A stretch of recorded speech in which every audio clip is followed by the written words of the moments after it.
Early morning road trip sa Tanay Rizal? Come on guys, let's go!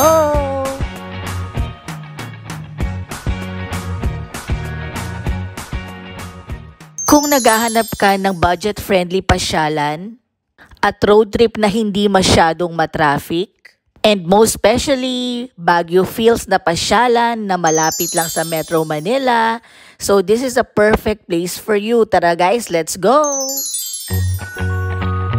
Welcome to my channel, Froggy Bear Travels. Like, share, and subscribe.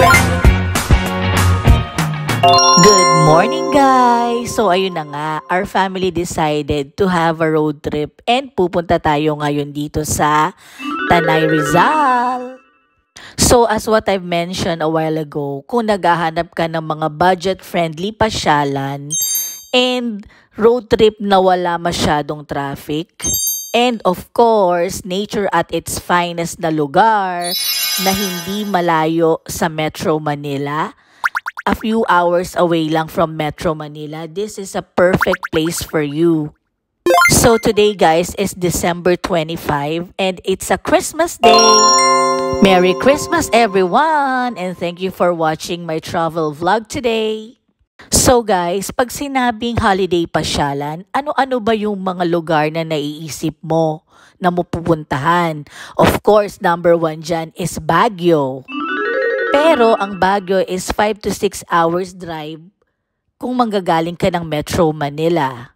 So, medyo malayo talaga. Next is Tagaytay. Isa rin yung travel destination na maganda. But the problem is the traffic. So, since it's a holiday season, marami talagang mga turista na nagpupunta sa Tagaytay and Baguio. So, a better alternative will be Tanay Rizal. Alam nyo ba guys, because of the refreshing mountain scenery and picturesque view of Tanay Rizal, plus a cool climate na talagang mag-e-enjoy ka. Talagang Baguio feels or Tagaytay feels na malapit lang sa Metro Manila. And of course, generally not so crowded destination na perfect para sa mga holiday or weekend getaway. So since hindi pa ganun kadaming mga turista ang nakakaalam nitong place na to, less yung crowd, at the same time maraming mga pasyalan dito. Ang nagustuhan ko dito is maraming mga places dito like picnic areas, alfresco dining areas, na overlooking at the mountainside of Sierra Madre. Talagang nakaka-relax dito mamasyal. So now guys, I'll be giving you some travel tips and advice para pag kayo naman yung nagpunta dito is alam nyo na. As the saying goes, sharing is caring. So i-share ko sa inyo yung mga travel hacks and mga travel tips and guides para pag kayo naman ang pupunta dito is makaprepare na rin kayo. Especially dun sa mga first time travelers na gustong mamasyal dito sa Tanay Rizal na nakapanood nitong vlog na ito. So now guys, travel tip number 1. Kung pupunta kayo dito guys, agahan nyo. As I always mention in my other vlogs, you need to wake up early and travel early. So now guys, time check tayo. It's 6:05 a.m. So ang perfect time para mamasyal and mag-road trip dito sa Tanay Rizal is yung early morning around 5:30 to 6 or 7 a.m. Yan. So itong view na to is 6:05 a.m. Tingnan nyo naman guys, halos wala tayong makasalubong sa daan. So talagang may enjoy mo ng bonggang-bongga yung cool scenery dito because hindi ka ma-stress sa traffic. And also at the same time, ang pinakabongga sa lahat is walang toll fee. So talagang pasok na pasok sa budget kasi hindi mo na kailangan pa magbayad ng toll fee. Unlike pag nagpunta ka ng Baguio and Tagaytay, magbabayad ka pa ng toll fee. So dito wala ng toll fee guys. So indeed, this is a budget-friendly pasyalan. So next guys, travel tip number 2. So guys, since maraming budget-friendly pasyalan dito, I recommend na mag-picnic kayo dito and bring food with you. So So since kakatapos lang ng Noche Buena, dinala na namin yung mga handang food sa bahay and dito tayo magbe-breakfast sa Tanay Rizal. O di ba guys, ang saya-saya? So now guys, ang pupuntahan nating picnic place sa Tanay Rizal, ang charge nila para sa per head is 100 pesos. And that includes the entrance of the place and at the same time, kasama na doon yung tables and chairs. Basta per head, it's 100 pesos. So kung 5 kayo sa family, so that's 500 pesos. And finally guys, for my travel tip number 3, you need to stay safe and drive safely pag pupunta kayo dito ng Tanay Rizal. As you can see, maraming zigzag road dito. So, kailangan ng doble or tripling ingat lalo kapag first time ka palang magdadrive papunta dito sa Tanay Rizal. So now guys, by private car or motorcycle, you can reach Tanay via the scenic Marilac Highway that starts in Cogyo, Antipolo, and passes through the Sierra Madre Mountains. So guys, mostly nang dumadaan dito sa Marilac Highway are private cars and motorcycles. So now guys, have fun and enjoy our road trip!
So now guys, we're finally here. Look at that. Beautiful scenery.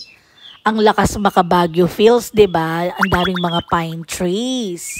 So yan, hanap muna tayo ng spot natin. Hanap muna tayo ng tables and chairs kung saan tayo magpipiknik. Tara guys, let's go!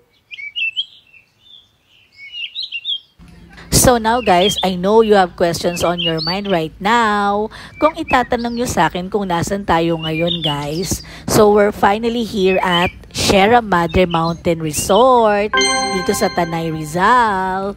So second time na namin dito magpunta sa Sierra Madre Mountain Resort.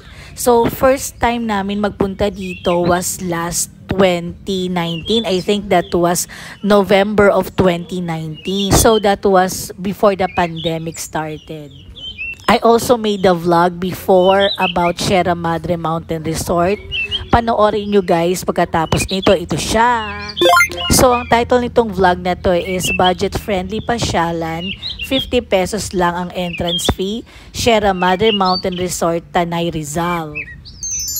So now guys, let's look around and explore the place.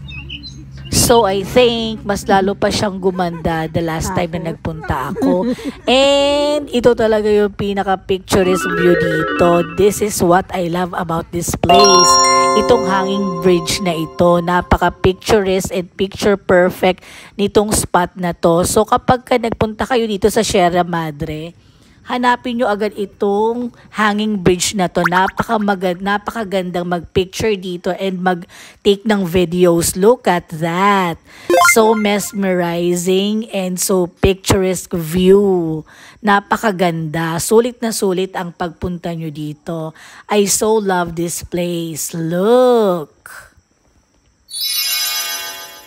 So now guys, abangan nyo rin yung susunod kong vlog about dito sa Sierra Madre Mountain Resort about their updated rates para well-informed din kayo. So next time na kayo naman na pupunta dito is alam nyo na guys.